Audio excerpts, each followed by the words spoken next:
अस्सलामुअलैकुम नाज़रीन, उम्मीद है आप सभी लोग खैरियत से होंगे। आज की इस वीडियो में हम बात करेंगे खारिश के बारे में। खारिश की दो इक़साम है, एक को तर खारिश कहा जाता है और एक को खुश खारिश कहा जाता है। सबसे पहले हम बात करेंगे तर खारिश। तर खारिश में होता कुछ इस तरह है कि सबसे पहले तो जिस्म पे खारिश होती है और उसके 12 घंटे गुजरने के बाद जिस्म पर फिंसियाँ नमा निशान बन जाते हैं और उनमें रतूबत बनती है और आहिस्ता आहिस्ता कुछ घंटे गुजरने के बाद 8 से 10 घंटे गुजरने के बाद उनमें पीप भर जाती है और वो पीप जब बनती है तो वो फिंसियाँ जब फटती हैं तो खरींट से बन जाते हैं और जब उसके बाद इतनी शदीद खारिश होती है कि हम उन्हें स्क्रैचेस जब करते हैं तो जिस्म पर ज़ख़म बन जाते हैं। और इसके जो बुनियादी असबाब हैं वो ये हैं कि एक तो मैलक चला रहना, दूसरा गोश्त का बाकसरत इस्तेमाल करना, सफाई का बिल्कुल भी ख्याल ना रखना, खून का गंदा हो जाना और औरतों में ज़्यादातर जो है ये हैज़ के दिन में प्रॉब्लम आता है और ज़्यादातर जो है जिन ख़वातीन को शुगर का प्रॉब्लम होता है उनको भी ये इशू बहुत ज़्यादा बनता है।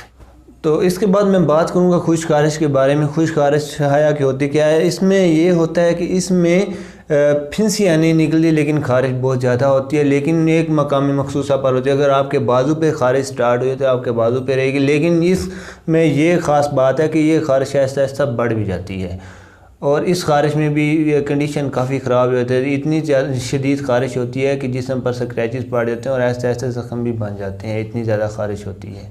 पहले तो मरीज़ को बहुत ज़्यादा मज़ा आता है खारिश करने में, लेकिन बाद में जिस्म पर ज़ख़म बचे। तो इसके जो बुनियादी असबाब हैं वो ये हैं कि एक तो बासी और नाकस ग़िज़ाओं का इस्तेमाल, बद हज़मी का ज़्यादा रहना और ख़ुसूसन जिन लोगों के जिगर ख़राब हैं वो इसमें बहुत ज़्यादा मुब्तला हैं और औरतों में हमल या फिर हैज़ की ख़राबी की वजह से ये प्रॉब्लम बनता है।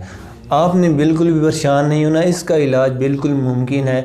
तो आप लोगों से रिक्वेस्ट है कि आप चैनल को सब्सक्राइब करें और बेल के नोटिफिकेशन को दबाना बिल्कुल भी मत भूलें। बढ़ते हैं नुस्खे की जानिब।